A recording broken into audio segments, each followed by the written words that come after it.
Kita akan memulai ibadah ini dengan pengakuan bahwa pertolongan kita datangnya dari Tuhan pencipta langit dan bumi, yang tidak pernah meninggalkan hasil perbuatan tangannya.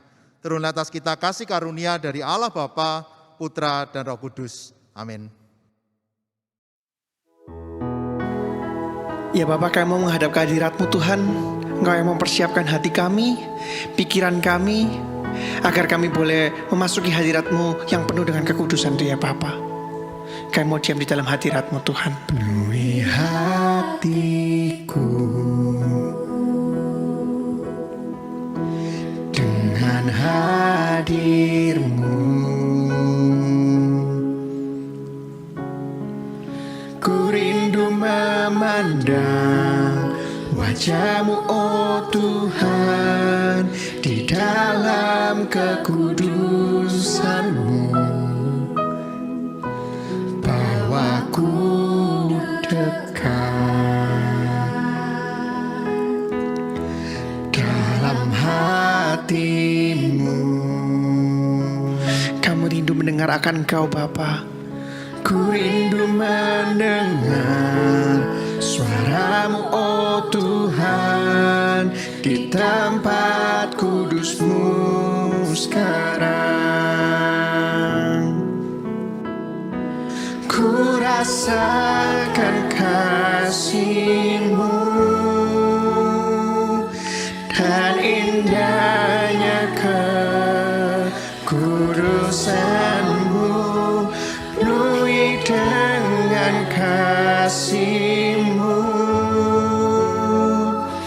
Diam di hadirat-Mu, ku mengangkat tanganku dan ku bersyukur menyembah-Mu, penuhi dengan kasih-Mu. Diam di hadirat-Mu.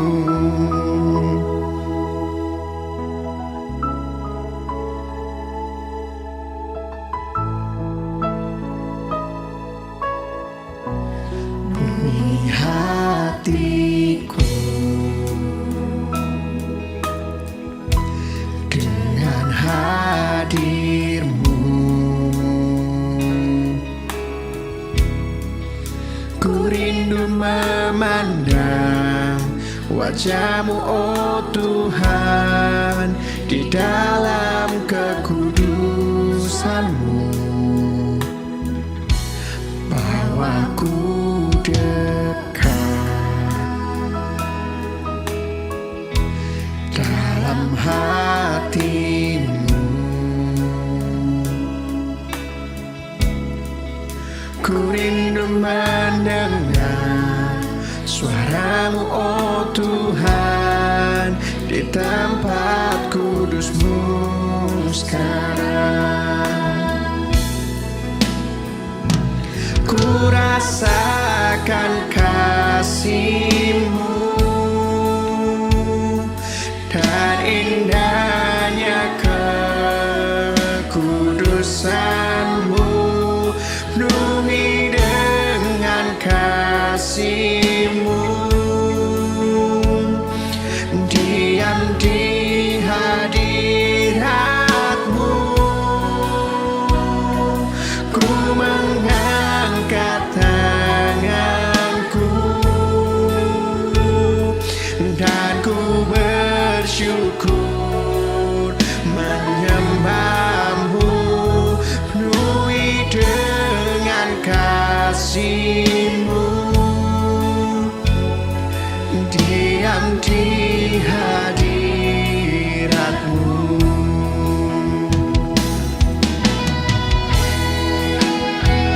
Kami rasakan kasih-Mu ya Bapa dalam kehidupan kami Tuhan. Saat ini kami mau datang Tuhan, kami ingin menyembahkan Engkau ya Bapa. Engkau yang melayakan setiap kami Tuhan.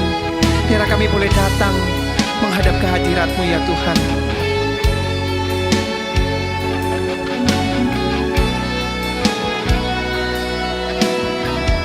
Kurasakan kasih-Mu Tuhan.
hadirat-Mu.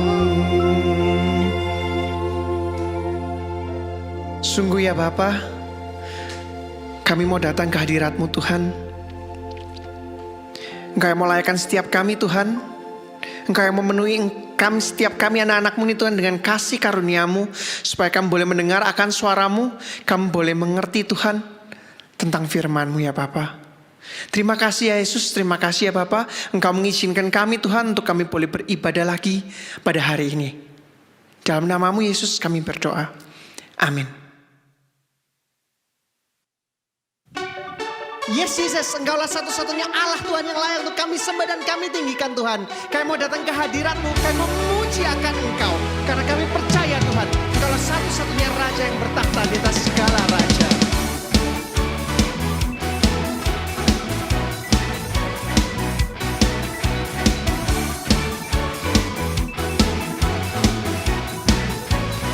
Dialah Tuhan pelukis cakrawala.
Dialah satu-satunya Allah pemilik kehidupan setiap kita yang sanggup untuk menyelamatkan kita. Amin.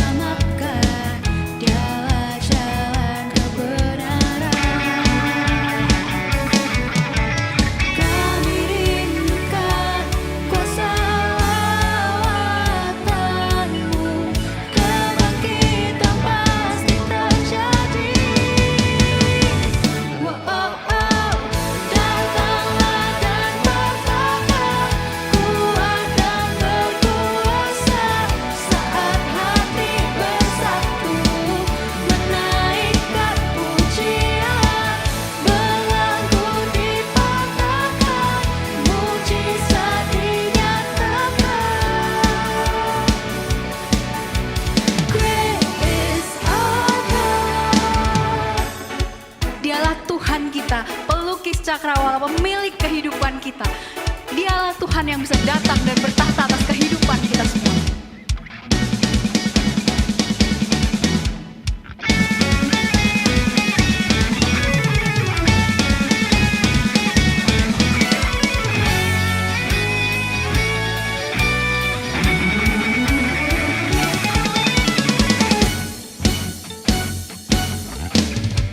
Kami rindukan Tuhan. Kami rindukan kuasa lawatan-Mu. Kebangkitan pasti terjadi.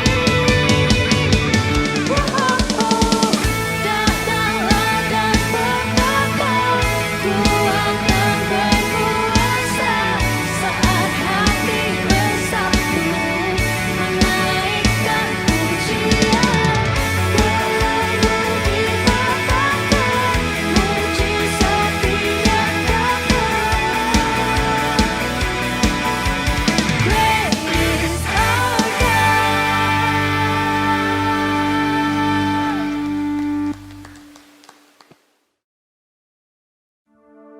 Teman-teman, it's Jesus. He's the one who made the sun to rise. He's the one who bring our food to our table. Mari dengan menyanyikan lagu ini kita mau sekali lagi menyiapkan hati dan pikiran kita. Kita mau nyanyikan Jesus, It Is You. makes the sun to rise and bring the earth new life in every being. Jesus, it is you who turns the day to night and watches me as I begin to dream. Jesus, it is you who brings me food for my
Mari kita berdoa sebelum kita belajar dari bagian firman Tuhan.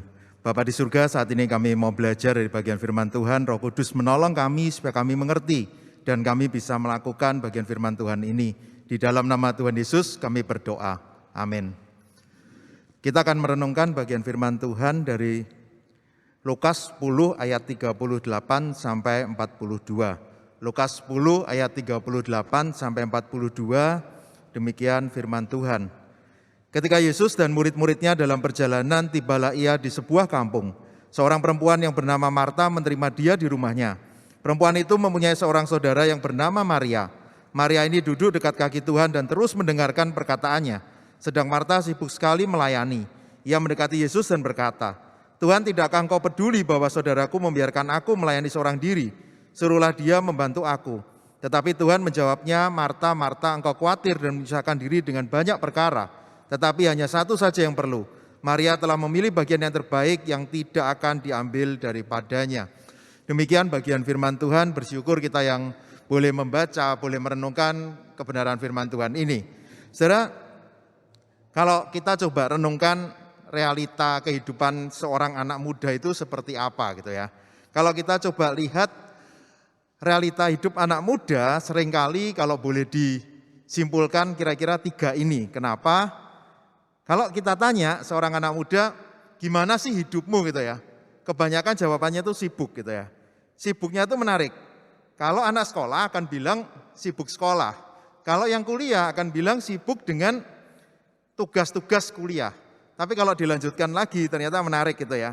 Sibuk buka YouTube, sibuk nonton drakor, sibuk buka Instagram, sibuk main Mobile Legends dan sebagainya. Ada berbagai kesibukan yang seringkali membuat anak-anak muda, anak-anak remaja, pemuda merasa waktu hidup itu begitu terbatas gitu ya. Lalu kalau ditanya ciri anak muda lagi itu apa sih? Biasanya tuh akan jawab di masa ini tuh overthinking gitu ya. Betul ya, jadi banyak orang yang berpikir bagaimana sih tentang masa depanku, bagaimana nanti kuliahku, sekarang tuh kondisinya online dengan virus yang terus ada dan seringkali kita merasa kayak bagaimana nanti hidupku kalau di tengah segala ketidakpastian ini. Banyak anak muda khususnya mungkin usia-usia pemuda, usia-usia yang kuliah sudah terakhir merasa overthinking gitu ya. Yang menarik kalau ditanya lagi, sebagian besar anak muda ditanya, "Kamu mau jadi apa?" Pasti akan bilang, "Aku tuh mau sukses," gitu ya. Dulu saya merasa kayak apa ada banyak sih yang seperti itu gitu ya. Ternyata waktu saya coba tanya gitu ya, saya kebetulan semester ini ngajar untuk etika profesi untuk anak-anak semester 4, semester 6 gitu ya, yang mau lulus kuliah. Mereka itu waktu ditanya, mereka itu kira-kira tentang hidupmu itu seperti apa? Kebanyakan menceritakan yaitu kesibukannya, menceritakan saya itu sedang overthinking dan ditanya selalu bilang mau kaya gitu ya. Hari ini kita mau coba pikirkan, ketika lihat bagian ini mungkin saudara akan berpikir, wah sudah ketebak nih khotbahnya gitu ya. Pasti nanti dikasih nasihat, ya kamu jangan sibuk, kamu jangan overthinking, kamu harus sesuai dengan kehendak Tuhan. Tapi hari ini saudara, hari ini saya mengajak kita mulai berpikir lebih tenang gitu ya. Sebelum kita merenungkan bagian ini, ketika kita melihat tema ini, kadang seringkali mungkin kita tidak mengambil waktu untuk tenang di hadapan Tuhan. Buat anak-anak muda sekarang, generasi Z gitu ya, mereka itu selalu adalah orang-orang yang memang sepertinya sibuk gitu ya. Kenapa? Karena sekarang punya gadget kan. Orang dulu zaman saya kecil, ketahuan saya generasi apa gitu ya. Mungkin saudara lihat, wah ini pasti generasi Y, enggak. Saya generasi X lebih tua lagi gitu ya. Tapi saya ingat kalau dulu hari itu terasa begitu lama, kenapa? Enggak ada aktivitas lain. Pulang sekolah adanya buku, bukunya habis ya enggak ada yang dibaca lagi. Mau naik sepeda, mau jalan-jalan, sebentar waktu itu sudah enggak kerasa, tapi buat anak sekarang, saya yakin kalau kita lihat gadget gawe kita gitu ya, pasti akan merasa waktu itu enggak kerasa gitu ya. Berapa kali saya tuh lihat TikTok gitu ya, mungkin hamba Tuhan kok main TikTok sih, saya enggak aktif untuk masukin wajah saya, apalagi enggak pede gitu ya. Tapi saya selalu menyempatkan diri lah, paling enggak sebulan sekali itu buka TikTok gitu ya. Boleh percaya atau tidak, kalau buka TikTok tuh biasanya tiba-tiba itu sudah 4 jam, 5 jam gitu ya. Dan kalau saudara tahu yang saya lihat itu cuma apa sih? Cuma komen-komennya video-video yang muncul gitu ya. Jadi kayak kalau ada video, biasa akan saya cari itu komennya gitu ya. Dan kalau saudara lihat komennya, kenapa saya memilih melihat komen? Saya tuh bisa melihat realita dunia nyata anak muda sekarang gitu ya. Yang paling unik kalau saudara lihat di TikTok tuh gini, pasti ada nanti di komen, orang yang nicknya tuh seperti ini, hari ini aku berulang tahun gitu ya. Jadi ulang tahun tanggal ini. Kemudian nanti di bawahnya yang kasih komen itu banyak. Selamat ulang tahun ya, happy birthday ya. Bayangkan, ada orang yang ngaku-ngaku ulang tahun, diselamati, dan saya juga lihat gitu ya, ikut ketawa gitu ya. Saudara bayangkan, dunia yang seperti inilah dunia kita gitu ya. Waktu kita habis nggak kerasa begitu cepat. Tapi ketika kita lihat juga sosial media itu, banyak anak muda bisa merasa overthinking. Kenapa? Karena di sana itu akan menemukan anak-anak muda lain yang, wih dia kok bisa sukses ya, mobilnya kok bagus banget ya, ada yang rumahnya gede banget, ada yang kalau makan itu makanan yang mahal-mahal. Akhirnya kita berpikir ya sukses itu harus seperti itu. Hari ini kita mau coba renungkan gitu ya. Di tengah dunia yang sibuk ini, di tengah segala pikiran kita yang seringkali dipenuhi dengan kekhawatiran, di tengah standar-standar dunia bagaimana kesuksesan itu ukurannya dari apa yang dilihat oleh orang lain. Tema hari ini mengajak kita untuk merenung sejenak. Sebagai anak-anak Tuhan, sebagai anak muda Kristen, seharusnya kita itu melakukan apa di dalam relasi kita dengan Tuhan. Saya mengajak kita sabar, kita diam.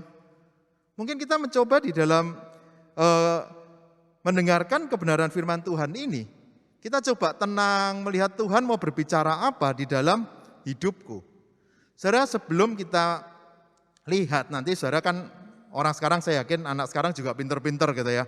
Pasti ketebak kok, nanti harus saat teduh tidak boleh sibuk gitu ya.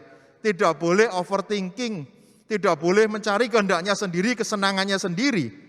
Oke, nanti kita baru lihat kesimpulannya di belakang gitu ya. Tapi saya mengajak kita menikmati bagian firman Tuhan ini. Mengajak kita melihat beberapa bagian yang penting dari kebenaran firman Tuhan ini. Yang pertama, kalau kita lihat di perikop kita, di situ berkali-kali disebutkan kata Tuhan gitu ya. Jadi di situ Yesus disebut sebagai Tuhan. Kurios, Lord, menunjukkan siapa dia dan bahwa apa yang disampaikan Yesus dengan otoritas dia adalah Tuhan. Menunjukkan ketika dia mengajar dan ada orang banyak yang sedang ada di sekitar dia adalah Tuhan yang sedang mengajar di sana. Bukan sekedar guru biasa, bukan sekedar manusia biasa yang sedang mengajar. Nanti kalau kita coba lihat kenapa kebenaran ini jadi penting gitu ya. Bagian selanjutnya, kenapa tentang Tuhan ini penting? Kalau kita lihat di bagian itu, perempuan itu mempunyai seorang saudara yang bernama Maria. Maria ini duduk dekat kaki Tuhan.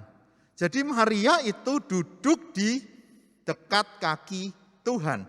Sama di Kisah Rasul 22 ayat 3, ketika Paulus menuliskan, dididik dengan teliti di bawah pimpinan Gamaliel. Di bawah pimpinan di sini sama, pakai kata yang sama, duduk di kaki Gamaliel. Menggambarkan murid yang duduk di kaki gurunya. Menggambarkan murid yang dengan kerendahan hati dia mau duduk, dia tahu posisi gurunya itu lebih penting daripada dia. Kalau lihat di gambaran ini, aku tahu dia adalah Tuhan. Dia adalah Tuhan yang berkuasa, dia Tuhan yang bisa mengajar, dia Tuhan yang bisa melakukan banyak hal. Dan aku manusia yang saat ini aku mau duduk mendengarkan apa yang Tuhan katakan. Saudara, tentu hari ini Yesus nggak langsung ngomong kepada kita, Yesus ada di surga dan Roh Kudus diberikan di dalam hati kita. Tapi firman Tuhan terus berbicara, termasuk dari ibadah hari Minggu yang kita ikuti saat ini, Tuhan pun berbicara kepada kita. Apakah kita sekarang sudah dengan sikap hati, Tuhan aku mau menjadi murid yang taat, yang mau mendengarkan apa yang kau katakan? Saudara mungkin waktu mendengarkan khotbah ini saudara juga banyak pikiran kan. Aduh ngapain sih tak dengerin gitu ya. Aduh online lagi, mendingan ibadah tuh onsite gitu ya. Betul, saya sangat tidak menikmati ibadah online. Kenapa? Iyalah khotbah pakai masker tuh nggak enak gitu ya. Semoga suara saya jelas, dari tadi dipeseni suaranya harus jelas kan gitu ya. Saya sendiri ini kan pelayanan ke remaja pemuda. Yang ikut ibadah online nanti remaja pemuda. Tapi sekarang di depan saya nggak ada anak mudanya kan gitu ya. Nggak mudah. Tapi ketika kita yakin, ketika kebenaran firman Tuhan ini diberitakan, Tuhan berbicara kepada saya dan berbicara kepada saudara. Saudara yang masih ada di rumah dan saya yang ada di tempat ini, Tuhan berbicara kepada kita, maukah kita dengan sikap hati yang dengan rendah hati, Tuhan aku mau dididik, Tuhan aku mau belajar. Saudara, kadang kita merasa kita itu sudah tahu segalanya gitu ya. Waktu saya mempersiapkan khotbah ini, Surabaya ini kan biasa kalau ada sesuatu itu terlambat, termasuk musim hujannya biasanya paling belakang gitu ya. Termasuk ketika lihat Omikron ini, 1-2 hari ini saudara kalau dengar berita pasti semakin banyak gitu ya. Ketika di kota lain dari minggu lalu sudah banyak, di Surabaya masih santai, masih jalan-jalan, hari ini juga masih jalan-jalan, tadi saya di jalan masih rame gitu ya. Tapi ketika kita lihat kondisi kota kita, kemarin saya bergumul bersama teman-teman pelayanan saya, mungkin sama pengurus di gereja ini juga bergumul gitu ya. Gereja ini mau seperti apa? Gereja ini mau bagaimana? Akhirnya sebagai manusia kan kita memikirkan banyak hal kan. Oke, online atau onsite, gimana prokesnya? Waduh nanti jemaatnya gini, nanti gini. Kemarin waktu saya mempersiapkan khotbah ini, baru sampai di kata duduk di kaki Tuhan, saya betul-betul ditegur oleh Tuhan, saudara. Saya mulai berpikir, ini loh gerejanya Tuhan. Di dalam ibadah ini kita belajar firman Tuhan, apapun kondisinya. Seharusnya ketika kita dengan sikap hati, Tuhan aku mau dengar kebenaran firman-Mu, aku mau belajar, aku mau dididik, aku mau menjadi anak muda yang lebih mencintai Tuhan. Saya yakin gak ada masalah kok, mau kondisinya seperti apa. Saudara, semoga di dalam ibadah ini, bukan cuma saudara, saya pun yang menyampaikan kebenaran firman Tuhan ini, saya mau duduk di kaki Tuhan. Saya mau sungguh-sungguh kebenaran firman Tuhan ini terlebih dahulu berbicara kepada saya, sehingga saya juga bisa menikmati waktu bersama dengan Tuhan ini. Kalau kita lanjutkan bagian setelah duduk ini, saudara di situ menarik dikatakan perempuan itu mempunyai seorang saudara yang bernama Maria. Jadi ada Marta, ada Maria, dan di situ dikatakan perempuan gitu ya. Kalau kita lihat ini juga sesuatu yang menarik gitu ya. Karena berbicara tentang perempuan pun ini enggak kebetulan. Kenapa kok mereka itu yang ada di sana? Saudara ketika lihat Maria duduk, kemudian Marta sibuk melayani, di budaya saat itu perempuan bukan termasuk di dalam kelompok murid yang boleh mendengarkan pengajaran guru. Tapi saat itu Maria boleh duduk di kaki Tuhan. Sesuatu yang sebetulnya tidak biasa, karena itu ketika Marta sibuk melayani, itulah seharusnya tempat untuk seorang perempuan gitu ya.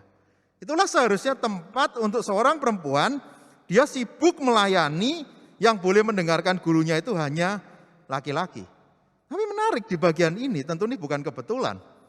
Kenapa ada perempuan, kenapa ada Maria yang diizinkan oleh Tuhan untuk bisa mendengarkan pengajaran dari Yesus?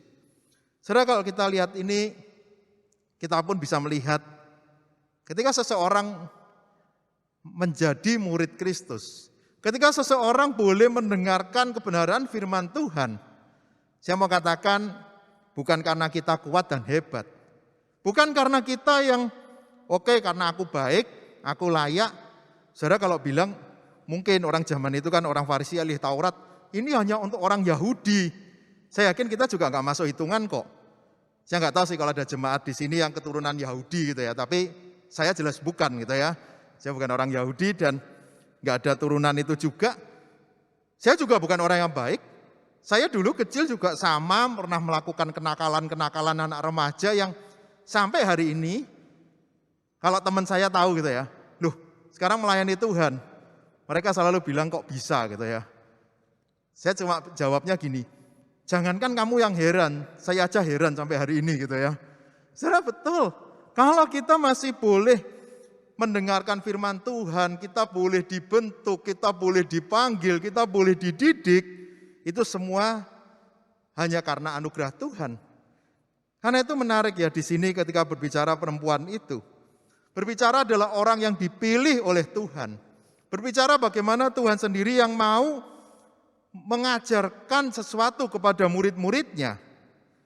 Saudara, kadang kita merasa mungkin anak muda kenapa overthinking gitu ya. Seringkali anak muda itu kan merasa insecure kan.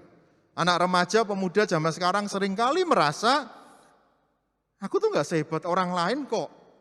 Kalau ditanya kelebihan dan kekurangan, kemarin ada satu murid saya menarik ya, dia bilang gini, kelebihan saya ini, kekurangan saya apa ya? Rasanya semua orang pasti akan bilang banyak kelebihannya. Ternyata enggak. Di video perkenalan yang lain dari murid di kelas saya, rata-rata waktu ngomong kekurangan tuh lebih banyak daripada kelebihannya. Akhirnya kita merasa, aduh hidupku kok seperti ini, aku enggak sebaik orang lain, aku enggak serohani yang lain. Apakah Tuhan memilih aku?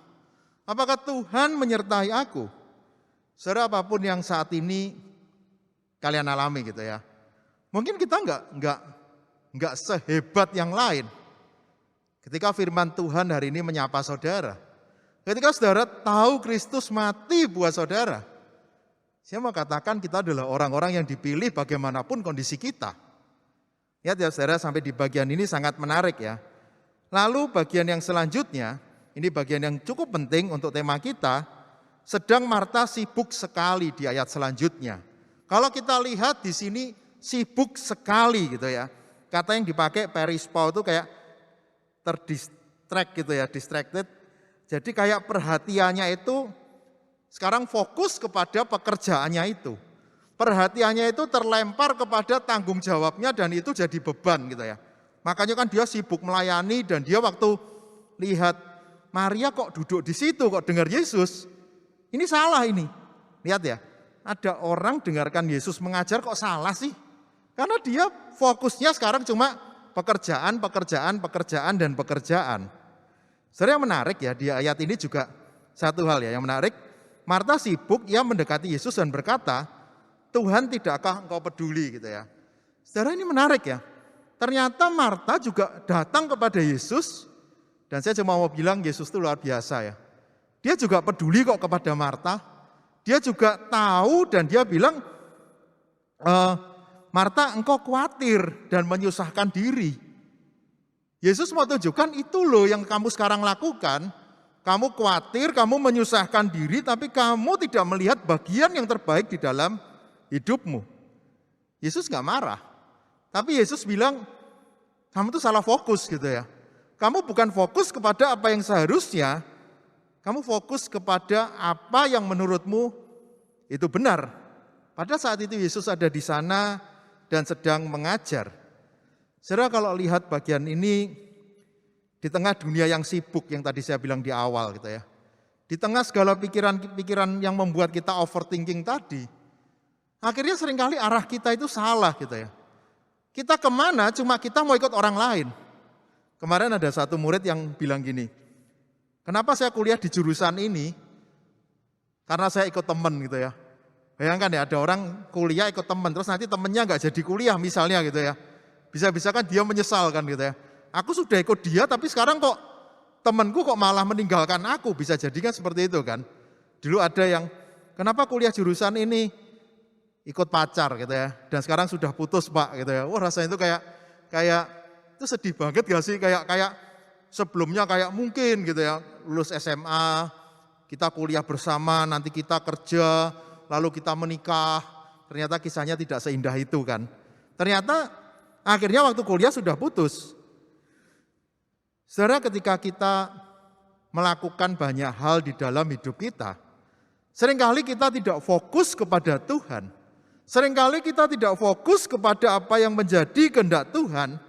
Kalau lihat ayat ini khawatir sebetulnya sama dengan Matius 6 ayat 25-33. Manusia menjadi khawatir karena tidak fokus kepada Tuhan. Karena itu di Matius 6 ayat 33 dikatakan, carilah dahulu kerajaan Allah dan kebenarannya, maka semua akan ditambahkan kepadamu. Fokus itu loh yang seringkali hilang di dalam hidup kita. Saudara, mungkin ya kalau kita dengar bagian ini kita akan berpikir, oke, saya tahu arahnya gitu ya. Ini khotbahnya kan tentang waktu teduh di hadapan Tuhan, mengambil waktu bersama dengan Tuhan. Berarti ujung-ujungnya jangan sibuk, sekarang berdoa terus gitu ya. Enggak, kita tetap orang-orang yang harus hidup di dunia ini kan. Kita orang-orang yang harus menjalani semua kehidupan kita. Tapi saudara, carilah apa yang menjadi kehendak Tuhan. Ada yang cerita ya, Pak saya tuh suka banget bersosial media gitu ya. Saya selalu bilang gini, ya enggak apa-apa, kalau memang itu panggilan yang Tuhan berikan kepada kamu. Iya saya merasa ini tuh hidup saya gitu ya. Lu silakan. Ada yang saya tuh suka banget main game gitu ya. Cita-citanya jadi profesional gamer gitu ya. Silakan, lewat gamemu kamu juga memuliakan Tuhan, kenapa tidak? Tapi saudara seringkali bukan fokus kepada Tuhan yang kita kejar. Saudara, sampai saat ini kita mau belajar tema apa sih tentang tema yang kita akan renungkan hari ini, saudara? Saudara, seringkali ternyata kita tidak mengambil waktu tenang di hadapan Tuhan. Quality time with Jesus itu sesuatu yang paling penting di dalam hidup kita. Saudara, hari ini di tengah dunia yang sibuk sama seperti Marta yang sibuk tadi, di tengah dunia yang mendistract semua fokus kita kepada Tuhan seperti Marta yang sibuk dengan pekerjaannya tadi. Di tengah manusia yang merasa dirinya baik sehingga dia tidak sadar Tuhan itu mengasihi dia dan dia merasa tidak layak, dia merasa insecure dengan hidupnya. Saya mau katakan kebenaran firman Tuhan ini berbicara kepada saya dan saudara. Apapun kesibukanmu hari ini, apapun keadaanmu sekarang, apapun yang menjadi cita-citamu nanti kalau kamu ingin sukses, jangan pernah lupa untuk terus dekat dengan Tuhan. Untuk terus fokus kepada Tuhan. Karena itu mari kita duduk di kaki Yesus. Kita duduk di kaki Tuhan. Jangan sampai pikiran kita terdistract oleh hal-hal yang tidak penting di sekitar kita. Kita mau mengambil waktu, kita mau terus fokus kepada Tuhan. Saudara, bukan cuma waktu kita saat teduh aja, tapi sepanjang hari terus fokus kepada Tuhan, fokus kepada Tuhan, fokus kepada Tuhan. Kelebihannya kalau kita punya waktu yang khusus itu apa sih? Itu kan melatih kita untuk fokus kepada Tuhan kan. Saudara, kalau anak kecil kan diajarikan, doa itu harus lipat tangan, tutup mata gitu ya. Lama-lama kan saudara biasa sendiri kan tanpa harus mikir. Lipat tangan tuh gimana ya, tutup mata tuh gimana ya kan gitu kan. Lalu ketika saudara punya kebiasaan, aku bangun tidur harus berdoa. Lama-lama kan juga otomatis jadi berdoa kan. Tapi saudara poinnya bukan seberapa kita melakukan doa-doa itu, waduh kalau banyak berarti lebih rohani dari yang lain, enggak. Tapi bagaimana kita fokus kepada Tuhan di tengah segala kesibukan kita. Saudara, kadang kita merasa, aku enggak perlu Tuhan kok. Aku sudah mengalami semua yang baik di dalam hidupku, aku cukup punya banyak hal. Saudara, saya mau katakan, siapa kita saudara? Tanpa Tuhan kita itu siapa? Tanpa Tuhan, kita manusia yang mungkin nggak tahu mau kemana, mungkin setiap hari cuma meratapi dirinya, mungkin mengejar kesuksesan tapi tidak tahu itu untuk apa. Tapi saudara, hari ini saya mengajak kita mau fokus kepada Tuhan. Ketika Yesus ada di dunia, dia pun meneladangkan hal ini. Bagaimana di tengah segala kesibukannya dia selalu mengambil waktu untuk berdoa. Bahkan di akhir pelayanannya di dunia, dia berdoa di Taman Getsemani, dia mencari apa yang menjadi kehendak Tuhan. Saudara, Yesus tahu bagaimana dia harus terus terfokus kepada Tuhan, sehingga hidupnya tidak menjadi sia-sia. Saudara, mungkin kita merasa, apa Tuhan tuh dengar doaku sih? Apa Tuhan tuh tahu permasalahanku gitu ya? Saudara, saya yakin ya, sebagai orang Kristen tuh kadang kita itu kayak kontradiksi ya saudara. Kita selalu berdoa Tuhan tuh jaga aku, tapi kita nggak yakin dengan penjagaan Tuhan itu kan.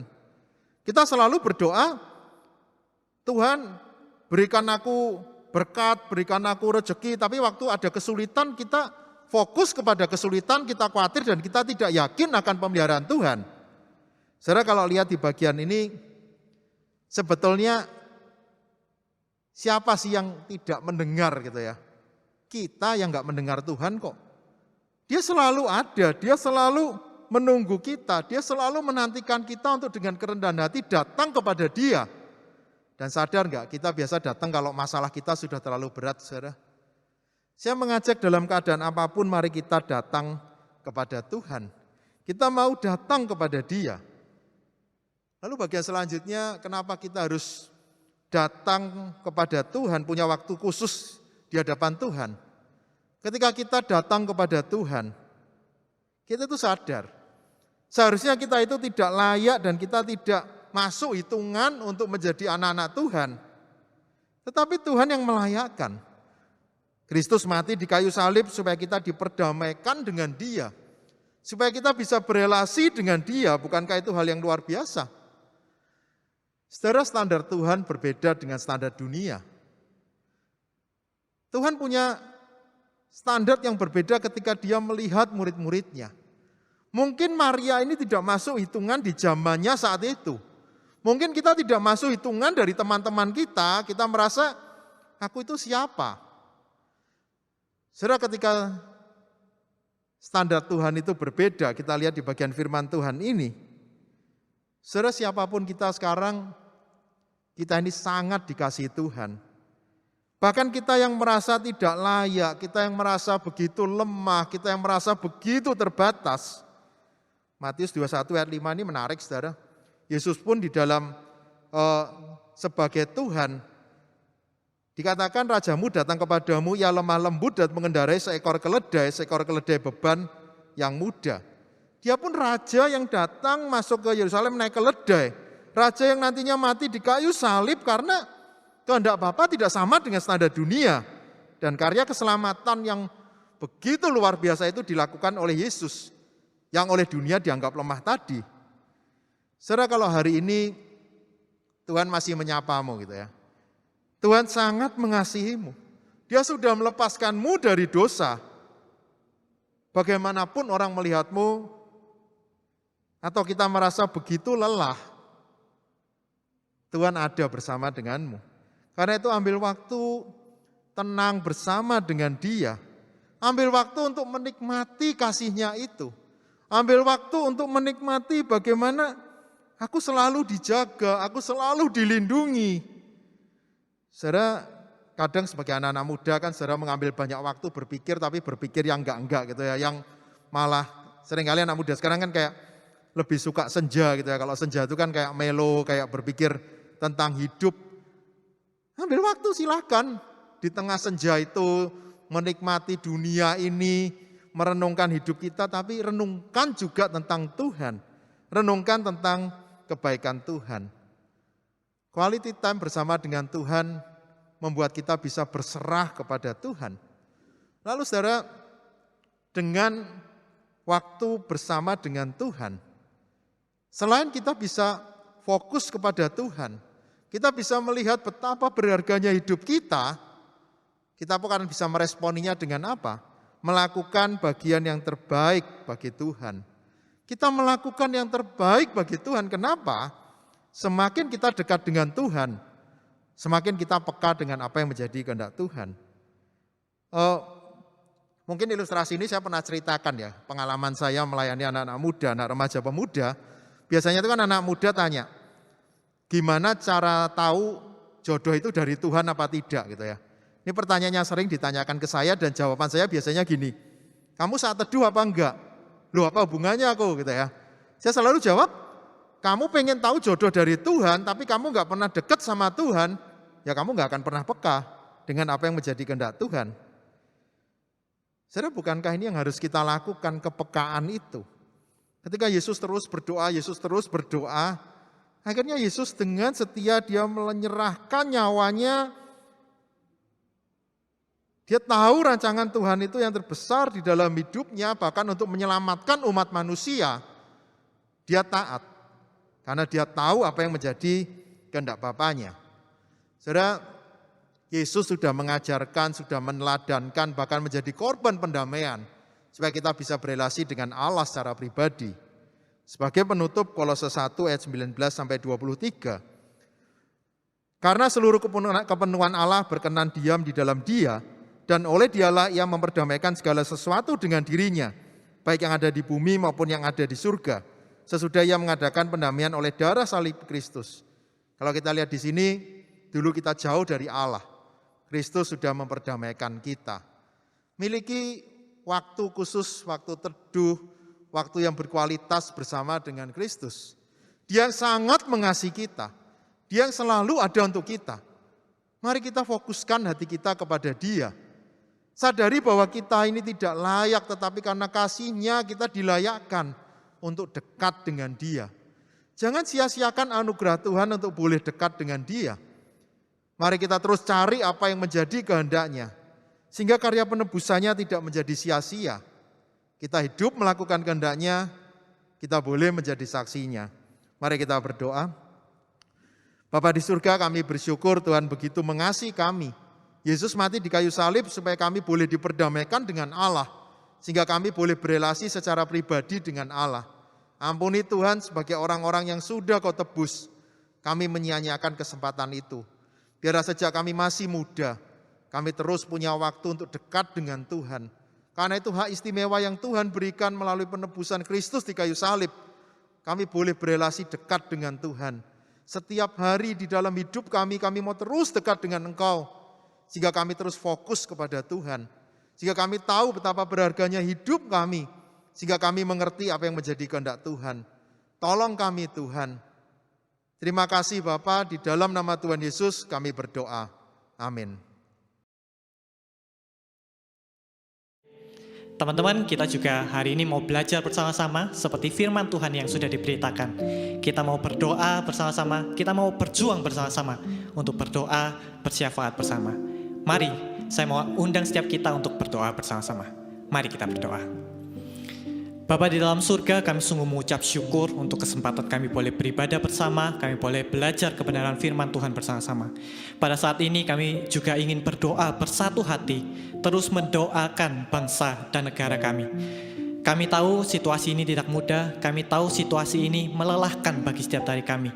Oleh sebab itu Tuhan, kami memohon belas kasihan Tuhan, kami terus berdoa, kiranya Tuhan sendiri juga yang mau menolong, Tuhan sendiri juga yang mau memberkati bangsa dan negara kami.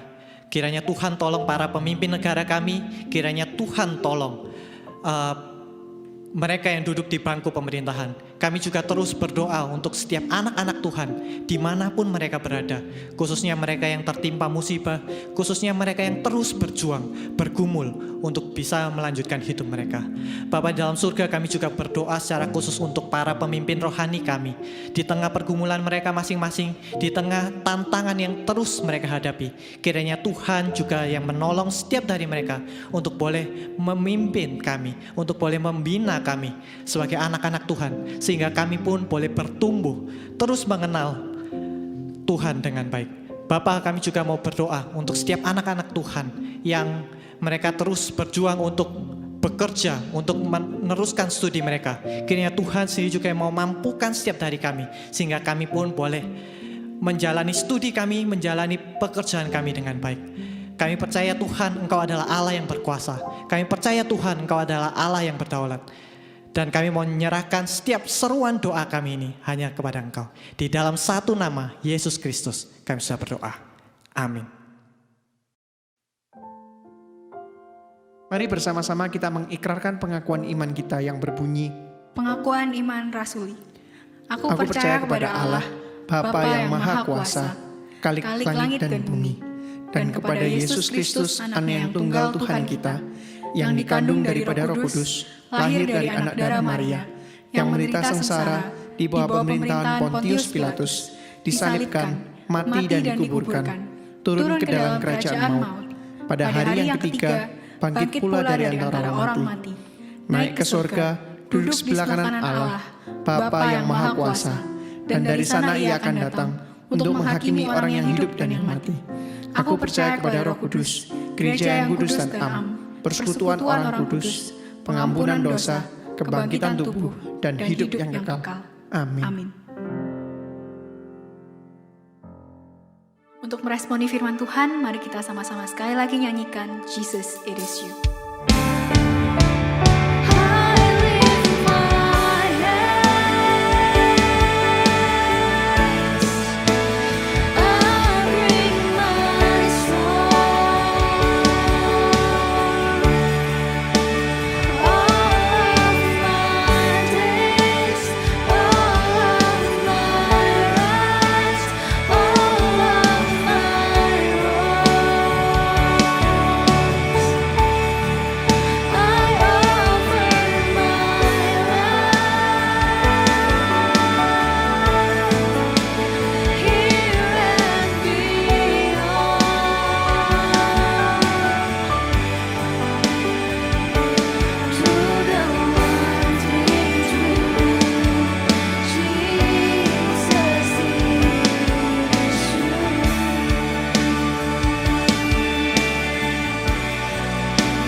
Di akhir ibadah ini mari kita meminta berkat dari Tuhan.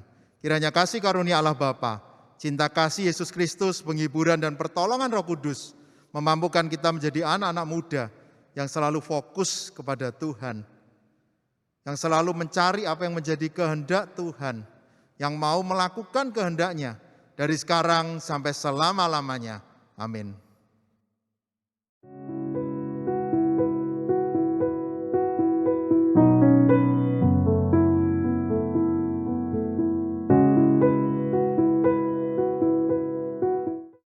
Shalom Jemaat GKA Gloria yang terkasih di dalam Tuhan.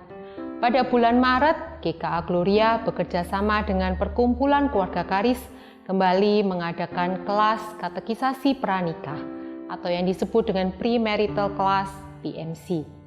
Kelas akan dimulai pada tanggal 3 Maret dan berakhir pada tanggal 12 Maret 2022. Pendaftaran akan ditutup pada tanggal 18 Februari 2022 atau jika kuota sudah terpenuhi. Bagi kalian yang akan mengikuti, silakan mendaftarkan diri ke Ibu Airin atau ke tata usaha gereja kalian masing-masing. Terima kasih, Tuhan Yesus memberkati.